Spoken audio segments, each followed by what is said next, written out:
Good evening friends, welcome to my YouTube channel advocate Amit Kumar Gupta. अपने income tax के cases की series में आज जो केस मैं आप लोगों के सामने डिस्कस करूंगा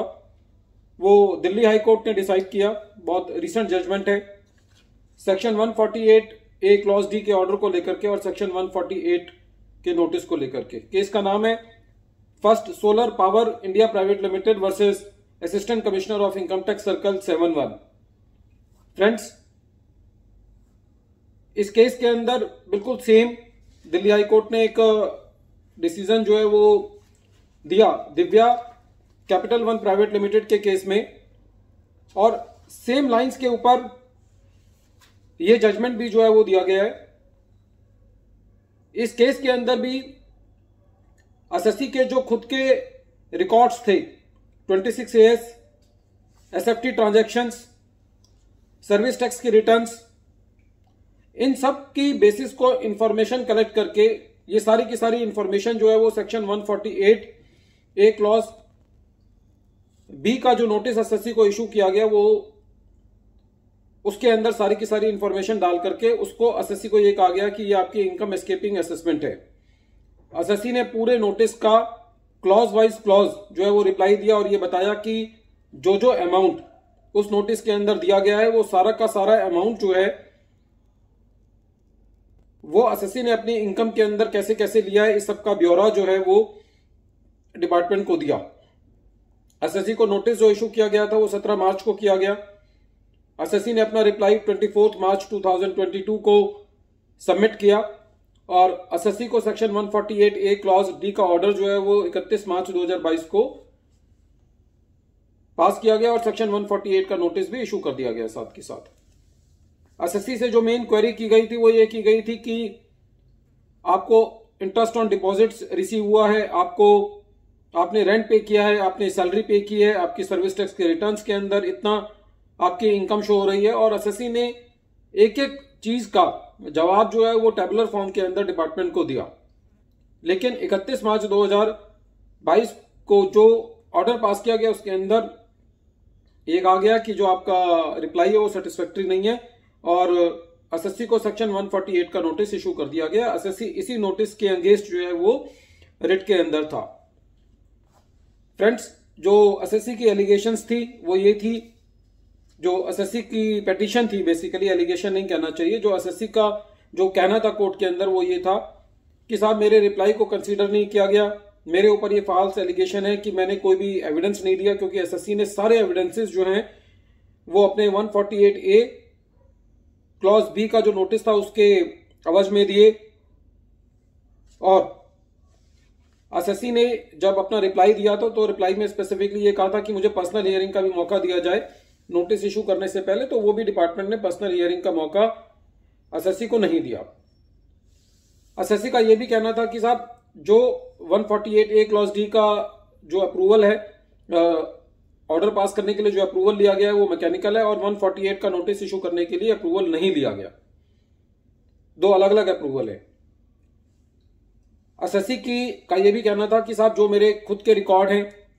मेरे 15 सीए, एसएफटी, 26 एएस को यूज करके मुझे नोटिस इशू किया गया है, डिपार्टमेंट के पास इसके अलावा और कुछ नहीं है। एसएससी का ये भी कहना था कि एओ ने कहीं पे भी ये मेंशन नहीं किया गया है कि जो ट्रांजैक्शंस एओ ने बताई हैं कि उन ट्रांजैक्शंस के साथ क्या गलत है, कौन सी ऐसी ट्रांजैक्शंस हैं जो एसएससी ने अपनी इनकम में कंसीडर नहीं की। एसएससी का ये भी कहना था कि एओ ने ये मेंशन नहीं किया है कि उसको किस पॉइंट्स पे क्लैरिफिकेशन की जरूरत है, खाली उसको रिप्रोड्यूस कर दिया था उन ट्रांजैक्शंस को। एसएससी का ये भी कहना था कि जो ये ट्रांजैक्शंस के बारे में मुझे नोटिस इशू किया गया है वो सारी की सारी ऑर्डिनरी बिजनेस ट्रांजैक्शंस हैं और वो इनकम एस्केपिंग असेसमेंट कैसे हो सकती हैं। जैसे एसएससी ने सैलरी पे किया, एसएससी ने रेंट पे किया, एसएससी को इंटरेस्ट आया डिपॉजिट्स पे, एसएससी ने जो लोन दिया हुआ था उस पे इंटरेस्ट आया। कोर्ट का ये कहना था कि जो notice section 148 A clause B के अंदर आपने दिया है वो खाली एक वेरिफिकेशन करने के लिए एसएससी को दिया है। कोर्ट ने इस जब पूरे मैटर को स्टडी किया तो कोर्ट ने ये कहा कि सेक्शन 148 ए क्लॉज डी का जो ऑर्डर है वो प्रिंसिपल्स ऑफ नेचुरल जस्टिस के अगेंस्ट है और उसको क्वैश कर दिया और डिपार्टमेंट को ये दिशा निर्देश दिए कि आप 8 हफ्तों के अंदर जो है मैटर को दोबारा रिकंसीडर करके अपना ऑर्डर पास करें और एसएससी के रिप्लाई को कंसीडर करें। फ्रेंड्स, ये परफेक्ट एग्जांपल है, ये जो सेक्शन 148 ए क्लॉज डी के अंदर ऑर्डर पास किए जा रहे हैं और 148 के नोटिस इशू किए जा रहे हैं कि आप नया सिस्टम ले आए या पुराना सिस्टम ले आए, old wine in new bottle वाली बात है।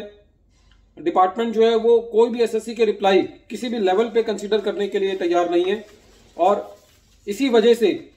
कोर्ट ने जो अपने रिमार्क्स दिए हैं इस ऑर्डर के 12वें पेज पे वो मैं आपको पढ़ के बताऊंगा कि जिससे पता चलता है कि कोर्ट भी कितना नाराज है डिपार्टमेंट से। कोर्ट कहता है कि this court is also of the opinion that significance of issuance of a show cause notice at a stage prior to issuance of a reassessment notice under section 148 of the act has been lost on the respondents. The court takes judicial notice that in a majority of reassessment cases post 1st April 2021 the orders under section 148A clause D of the act use a template general reason to reject the defense of the assessee on merits, namely found devoid of any merit because the assessee failed to furnish the supportive evidences in respect of transaction mentioned in show cause notice. It is established that the assessee has no proper explanation. Consequently, this court is of the opinion that a progressive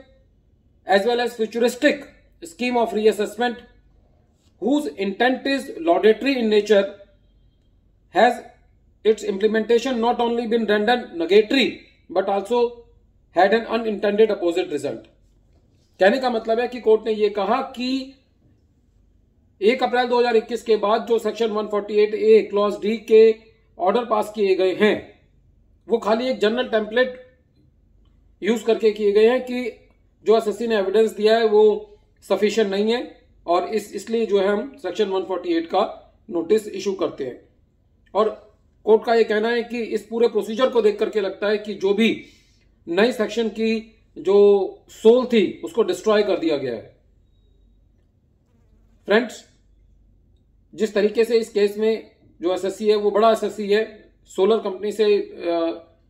belong करता है, solar project से, तो ऐसे SSC जो है वो writ में जाना अफोर्ड कर सकते हैं और उनका मैटर जो है वो रिकंसिडर हो सकता है। लेकिन ऐसे नंबर ऑफ द केसेस हैं जहां पे एसएससी जो है वो रिट में जाना किसी भी तरीके से अफोर्ड नहीं कर सकता, तो उन सारे केसेस के अंदर एसएससी को इस नए सेक्शन का जो सेक्शन 148 ए है इसकी एक ऐसी मार झेलनी पड़ रही है जिसका कोई अंत नहीं है। और कहीं ना कहीं जो 26 एस के अंदर जो इंफॉर्मेशन आ चुकी है, जो एसएससी अपने इनकम्स में कंसीडर कर चुका है, वो भी अब दोबारा ऐड होने के बिल्कुल कगार पर है, क्योंकि जब वो सेक्शन 148 ए क्लॉज डी का ऑर्डर पास करते वक्त इनको नहीं कंसीडर कर रहे तो वो बाद में भी नहीं करेंगे। और इससे इतनी जबरदस्त लिटिगेशन, अननेसेसरी की लिटिगेशन क्रिएट होगी जिसका कोई अंत नहीं होगा। एसएससी के लिए एक फ्यूचर आने वाले टाइम के अंदर जो आने वाला समय है इनकम टैक्स के अंदर, वो लिटिगेशन को लेकर के बहुत ही एसएससी के लिए वर्स्ट टाइम जो है मैं देखता हूं आगे। बहरहाल इस केस के अंदर दिल्ली हाई कोर्ट ने सेक्शन 148 ए क्लॉज डी के जो ऑर्डर था उसको क्वैश किया और डिपार्टमेंट को दिशा निर्देश दिए कि आप 8 हफ्तों के अंदर दोबारा जो है ये ऑर्डर पास करें एसएससी के रिप्लाई को कंसीडर करते हुए।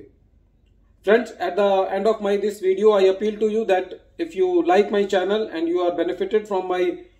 Videos then please subscribe my channel and press the bell icon so that you may receive the future notifications of my coming videos. Thank you, friends.